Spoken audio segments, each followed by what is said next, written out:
ಎಲ್ಲರಿಗೆ ಜೈ ಭೀಮ್. ಒಳ ಮೀಸಲಾತಿ ಕಡೆದು ನಮ್ಮ ಅನಿಸಿಕೆ ನಮ್ಮದೇನು ತಕರಾರಿಲ್ಲ. ಬಲಗೈ ಎಡಗೈ ಎಲ್ಲ ನಾವು ಒಂದು ಕಣ್ಣಿದ್ದಂಗೆ, ಒಂದು ದೇಹದ ಎರಡು ಕಣ್ಣಿದ್ದಂಗೆ. ಎಡ ಬಲ ಅಂದರೆ ಒಂದು ದೇಹದ ಕಣ್ಣಿರ್ತಲ್ಲ, ಆ ಕಣ್ಣಿದ್ದಂಗೆ. ಆದರೆ ಒಳ ಮೀಸಲಾತಿ ಸರ್ವರಿಗೆ ಸಮಬಾಳು ಸಮಪಾಲು ಅನ್ನಕ್ಕಂಥ ಒಂದು ಸಂವಿಧಾನದ ಬದ್ಧವಾಗಿ ಒಳ ಮೀಸಲಾತಿ ಜಾರಿ ಆಗಬೇಕು. ನಮ್ಮ ಅನಿಸಿಕೆ ಸರ್ ಇದು. ಸೊ ಅದರಲ್ಲಿ ಈ ಒಳ ಮೀಸಲಾತಿ ಹೆಸರಿನಲ್ಲಿ ಒಂದಿಬ್ಬರು ನಾಯಕರಿದ್ದಾರೆ. ಅವ್ರ ನಾಯಕರಂದರೆ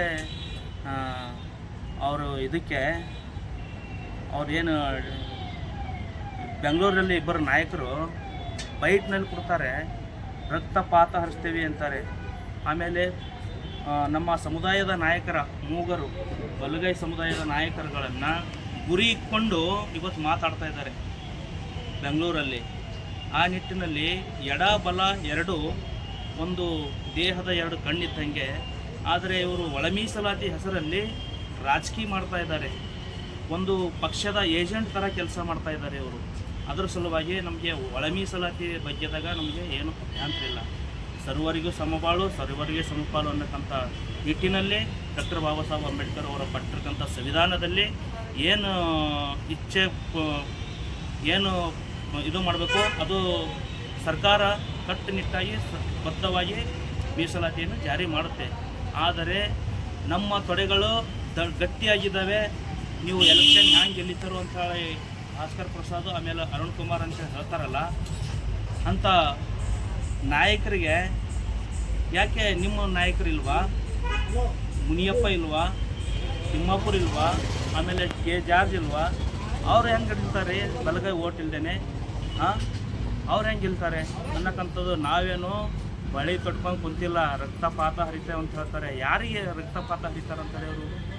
ಯಾರಿಗೆ ರಕ್ತಪಾತ ಹರಿಸ್ತಾರೆ ಅವರು ಧಮಕಿಗಳಿಗೆಲ್ಲ ನಾವೆಲ್ಲ ಹೋರಾಟದ ಒಂದು ಕಿಚ್ಚಿನಿಂದನೇ ಬಂದಿರೋದು. ಈ ಗಾಂಡು ಧಮಕಿಗಳಿಗೆಲ್ಲ ನಮ್ಮ ಸಮುದಾಯ ಬಗ್ಗೋದು ಇಲ್ಲ. ಹಾಗೆ ನೀವು ರಾಜಕೀಯ ಮಾಡೋಂಗಿದ್ದರೆ ಎಲ್ಲೋ ಯಾವುದೋ ಪಕ್ಷದಾಗ ಹೋಗಿ ಯಾವುದೋ ಏಜೆಂಟಾಗಿ ಕೆಲಸ ಮಾಡಿ. ಅಲ್ಲಿ ಅಂದರೆ ಬಲಗೈ ಮತ್ತು ಎಡಗೈ ಸಮುದಾಯಕ್ಕೆ ಬಿರುಕು ಮಾಡಿರಕ್ಕಂಥ ಕೆಲಸ ಮಾಡಬೇಡಿ ಮಿಸ್ಟರ್ ಇಬ್ಬರು ನಾಯಕಗಳೇ. ಇವರೊಬ್ಬರು RSS BJP ಗುಲಾಮರು ಅನ್ನಿಸ್ತಾ ಇದೆ ನಮಗೆ. ಒಂದು ನಿಟ್ಟಿನಲ್ಲಿ ನೋಡಿದ್ರೆ, ಗೌರವವಾಗಿ ನೋಡಿದ್ರೆ RSS BJP ಏಜೆಂಟರಂತೆ ಮಾತಾಡ್ತಾ ಇದ್ದಾರೆ. ಆಮೇಲೆ ಕೆ ಮುನಿಯಪ್ಪ ಮತ್ತು ತಿಮ್ಮಪ್ಪರು ಬಗಲಲ್ಲೇ ಕೂಡಿಸ್ಕೊಂಡು ಇವರಿಗೆ ಪ್ರೆಸ್ಮೆಂಟ್ ಮಾಡಕ್ಕಿಸ್ತಾರೆ. ಇವರು ಕೆ ಮುನಿಯಪ್ಪ ಮತ್ತು ತಿಮ್ಮಪ್ಪರು ಇವರೇ ಹಚ್ಕೊಟ್ಟಿನಂಗೆ ಅನಿಸ್ತಾ ಇದೆ ಬಲಗೈ ಎಡಗೈ ಜಗಳದಲ್ಲಿ. ಇದು ಮಾನವೀಯತೆ ದೃಷ್ಟಿನಲ್ಲಿ ಏನು ಸಮಾಜ ಕಲ್ಯಾಣ ಇಲಾಖೆ ಸಚಿವರು ತೀವ್ರವಾಗಿ ಅವರು ಮಾತಾಡ್ಬೋದಾಗಿತ್ತು. ಬಟ್ ಸಂವಿಧಾನಬದ್ಧವಾಗಿ